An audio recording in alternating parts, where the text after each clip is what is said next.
Bonjour à toutes, bienvenue dans un nouvel épisode du podcast Pause Libre, le rendez-vous où on parle de temps, de vie de famille et où on décortique ensemble des astuces pour alléger cette charge mentale qui pèse parfois un peu trop lourd. Ce podcast, c'est ton espace pour prendre du recul, trouver l'inspiration et surtout décider de ta vie, de ton temps. Je suis Ludivine Cadeau, ta coach de vie dédiée à la gestion du temps et je vis en Bretagne. Je suis mariée, maman d'une préado de 11 ans et on partage notre quotidien avec ma belle-mère dans un joli petit bout du Morbihan. À travers mon entreprise Cadeau Coaching, je me spécialise dans l'accompagnement des mamans qui sont en couple, jonglant entre le travail et la maison, qu'elles soient salariées ou entrepreneurs, tout en ayant une partie, voire la totalité de leur activité professionnelle à domicile. Au cœur de ce podcast, on explore ensemble des solutions pratiques pour gérer notre temps de manière efficace, alléger la charge mentale et créer un équilibre harmonieux entre vie professionnelle et personnelle. Chaque épisode est pensé comme une pause bien méritée où tu pourras trouver des conseils concrets, des anecdotes et parfois un petit grain de folie. Alors installe-toi confortablement, prends ton café ou ton thé, c'est le moment de se faire du bien, de prendre une pause libre, une pause en toute liberté. C'est parti! Aujourd'hui, on aborde un sujet qui touche beaucoup d'entre nous, les langages de l'amour et leur influence sur la gestion du temps et la charge mentale dans nos relations. Les langages de l'amour, c'est une clé pour que la communication soit plus épanouissante dans notre couple. Et c'est là le lien avec la charge mentale et la gestion du temps. Quand on est dans la frustration au sein de sa relation de couple, ou qu'on est dans l'incompréhension, on rumine, on perd non seulement du temps, mais on se charge mentalement avec potentiellement plein d'interrogations et de jugements. Gary Chapman, l'auteur du livre Les langages de l'amour, je mettrai le lien dans les commentaires de l'épisode, en a identifié 5 des langages. Il s'agit des moyens par lesquels nous exprimons et recevons de l'affection. Avec Gary Chapman, on découvre comment ces langages peuvent non seulement renforcer nos liens affectifs, mais aussi simplifier notre quotidien. Donc, selon Gary Chapman, de son petit nom, chacun de ces langages offre une manière distincte d'exprimer et de recevoir de l'affection.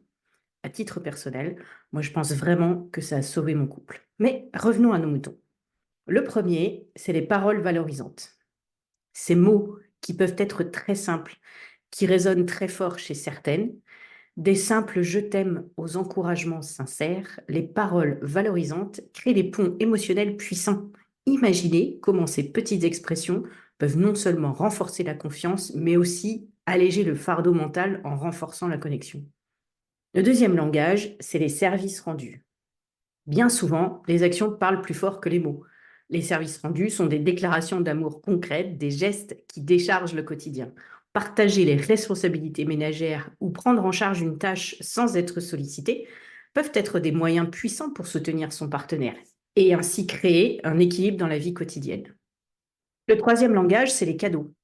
Alors, il ne s'agit pas ici seulement du cadeau matériel ou de sa valeur en argent, mais de la pensée et de l'intention derrière le geste. Offrir un cadeau bien pensé peut non seulement égayer le jour de son ou sa partenaire, mais aussi créer des souvenirs qui résistent au passage du temps. Parfois, une petite attention inattendue peut apporter une bouffée d'air frais dans sa routine quotidienne. Le quatrième langage, c'est les moments de qualité.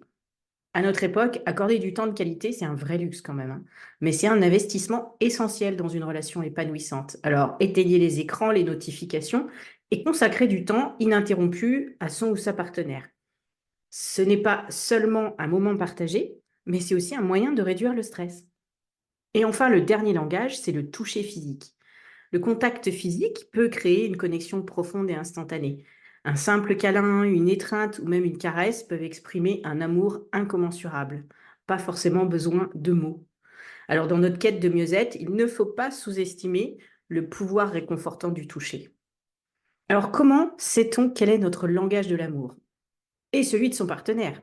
C'est simple, même pas besoin du livre. Je vous mets un lien dans les commentaires du podcast, le site des 5 langages de l'amour, et il y a un test qui est dispo pour elle, mais aussi pour lui.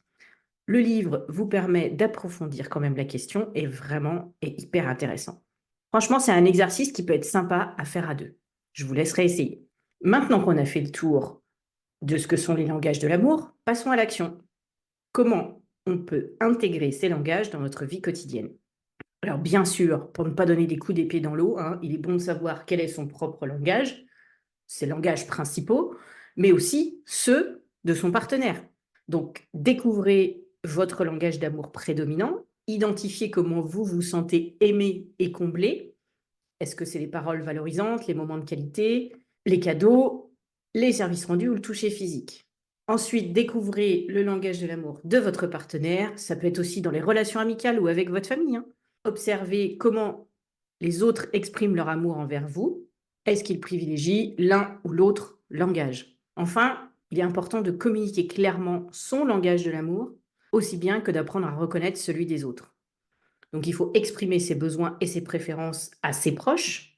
Et il faut aussi être attentif à leur façon d'exprimer leur amour. Ça nous aide à mieux nous comprendre mutuellement et à alléger la charge mentale en favorisant une communication plus efficace et gratifiante. Pour la mise en pratique, l'idée, c'est quand même que ça s'applique dans les deux sens. Alors, les paroles valorisantes au quotidien, ça peut être une reconnaissance pour des petites actions du quotidien, justement, ou des mots d'encouragement dans les moments difficiles. Et parfois, ces mots peuvent être de vrais catalyseurs pour améliorer la communication dans le couple. Pour les services rendus au quotidien, on peut penser à transformer les je devrais en je vais. On peut aussi offrir de l'aide sans être sollicité.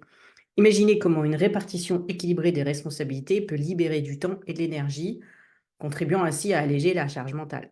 Concernant les cadeaux, on l'a déjà vu, c'est pas la taille du cadeau qui compte, mais c'est l'attention portée à la personne. On peut essayer de surprendre son partenaire avec un petit cadeau bien pensé. Ça peut être un petit souvenir, une lettre manuscrite, un petit mot ou un geste symbolique. Et ça renforce là aussi la connexion émotionnelle.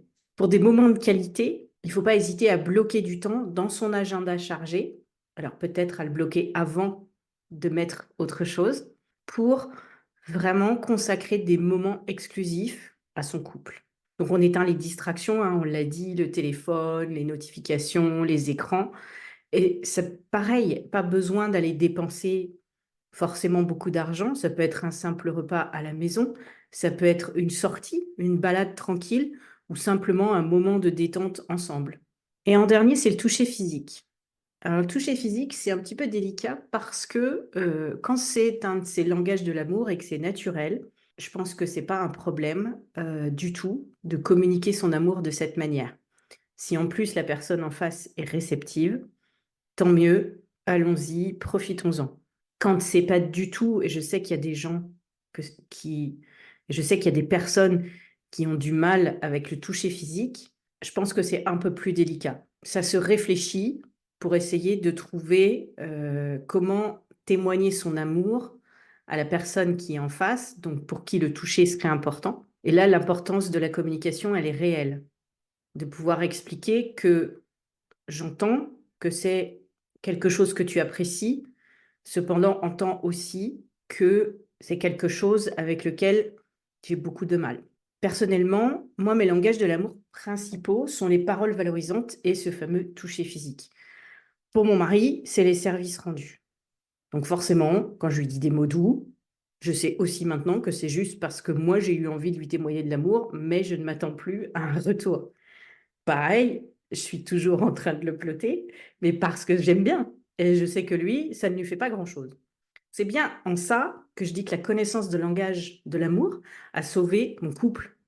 Dans le sens où, avant, j'attendais une compréhension de mes démonstrations d'affection, avec un retour quelque part, mais que je ne recevais pas parce que lui, ça ne lui parlait pas, ça glissait comme l'eau sur les plumes d'un canard. Donc, venait la frustration, je montais en pression et à un moment, ça pétait. Depuis qu'on a fait ce test et qu'on a compris comment on fonctionnait, on a eu des échanges et on est beaucoup plus dans la compréhension. Je vous encourage donc vivement à faire ce test pour mieux vous comprendre d'abord et vous épargner de la rumination, de la charge mentale et du temps perdu à passer sur ces frustrations et à se sentir incomprise. Voilà, c'est déjà la fin de cet épisode du podcast Pause Libre. J'espère que tu as pris autant de plaisir à écouter que j'en ai eu à partager ces moments avec toi. Si tu as aimé ce que tu as entendu, n'hésite pas à t'abonner pour ne rien manquer des prochains épisodes. C'est simple, rapide et ça te permettra de rester connecté à cette communauté où on prend soin de soi et de sa vie quotidienne.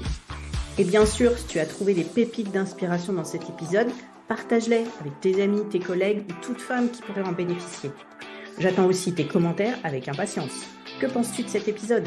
Quelles sont tes astuces pour alléger ta charge mentale ? Dis-le moi dans les commentaires sur Instagram ou sur LinkedIn. Les liens sont dans le descriptif de l'épisode. Ta voix compte et surtout, tu n'es pas seul. Alors voilà, c'est l'heure de se dire au revoir pour aujourd'hui. Prends soin de toi, de ta famille et de tes projets. Je te souhaite le meilleur, de la sérénité et plein de réussite dans tout ce que tu entreprends. On se retrouve très bientôt pour un nouvel épisode du podcast Ose Libre. D'ici là, n'oublie pas de t'abonner, partager et commenter et surtout de t'accorder le temps dont tu as besoin. À bientôt!